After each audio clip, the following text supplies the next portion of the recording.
مین چیزیں ہیں جن پہ ہم نے خاص پر عمل کرتے ہوئے جو کام ہم نے کرنا اس سے ناواقف ہوں تو تقریروں سے کچھ نہیں بنے گا، عملی زندگی کو نہ اگر اپنایا جائے۔ نحمد و نصلی علی رسول الکریم، اما بعد فاعوذ باللہ من الشیطان الرجیم، بسم اللہ الرحمن الرحیم۔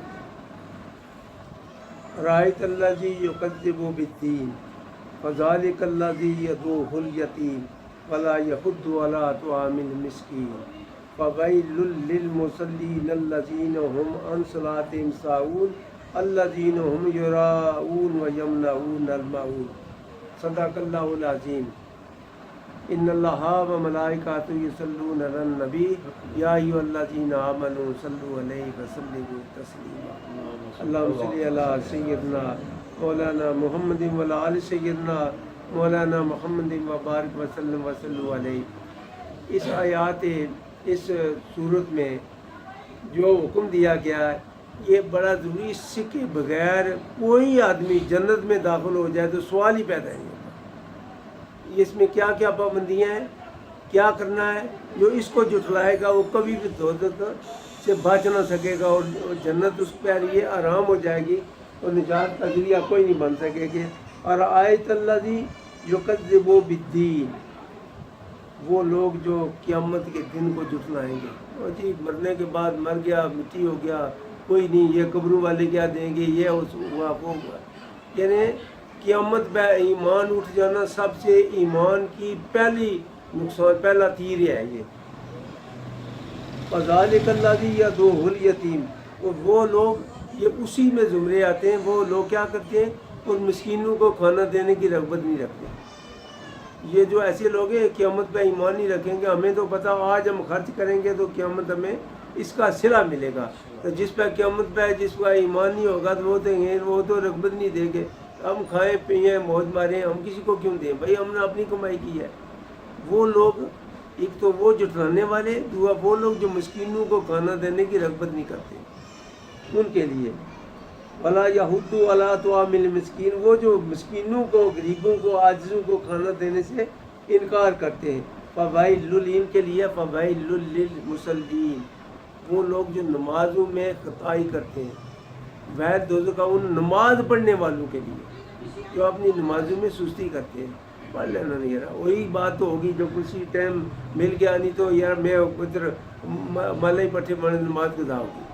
ایسے لوگوں کے لیے ولا یحض علی طعام المسکین کے بعد فویل للمصلین، وہ جو اپنی نمازوں میں سستی کرتے ہیں، الذی هم عن صلاتهم ساہون، جو اپنی نمازوں میں سستی کرتے ہوئے بیٹھے رہتے ہیں، الذی هم یراؤون ویمنعون الماعون، اور اپنی برتنے والی چیزوں کو دوسروں کو نہیں دیتے، دوسروں کو مدد، چیز اپنی ہے، ہماری اپنی چیز ہے، مگر کسی کو ضرورت پڑ گئی ہے تو ہم اس کو نہ دیں گے، قطعاً یہ بھی گناہ ہے۔ یہ وہ لوگ کیا کرتے ہیں، اس لیے کہ ہم نے اپنی چیز ہے، میں کیوں دوں کسی کو، کہ ان کا قیامت پہ ایمان نہیں۔ اگر قیامت پہ ایمان ہو ان کا تو پھر ایسے نہ ہو، پھر وہ دے دیں کہ ہمیں اس کا صلہ قیامت ملے گا۔ سب سے پہلے ایمان کی بنیاد یہ ہے کہ قیامت پہ ایمان رکھنا۔ قیامت پہ ایمان رکھیں گے تو ہمارا کیا ہوگا کہ ہم ہر عمل جو کریں گے اس پر ایمان ہوگا، آج نیک جو عمل کر رہے ہیں قیامت اس کا ہمیں کچھ صلہ ملے گا، جن کا کوئی صلہ نہ ملے گا وہ ان کو یہ امید ہے کہ وہ تو قیامت آئے گی نہیں، تو مر گیا تو مٹی ہو گیا، وہ ختم ہو گیا تو ایسے ہو گیا۔ جو کھانا دینے والے لوگ ہیں، حضرت علی رضی اللہ تعالیٰ عنہ کا ایک واقعہ مجھے یاد آ گیا کہ مدینے کے ایک ویرانے میں بیٹھے حضرت علی رضی اللہ تعالیٰ عنہ کھانا کھا رہے تھے، جو کی روٹی خشک تھی، زور لگا رہے تھے، وہ ٹکڑا ٹوٹ نہ رہا تھا۔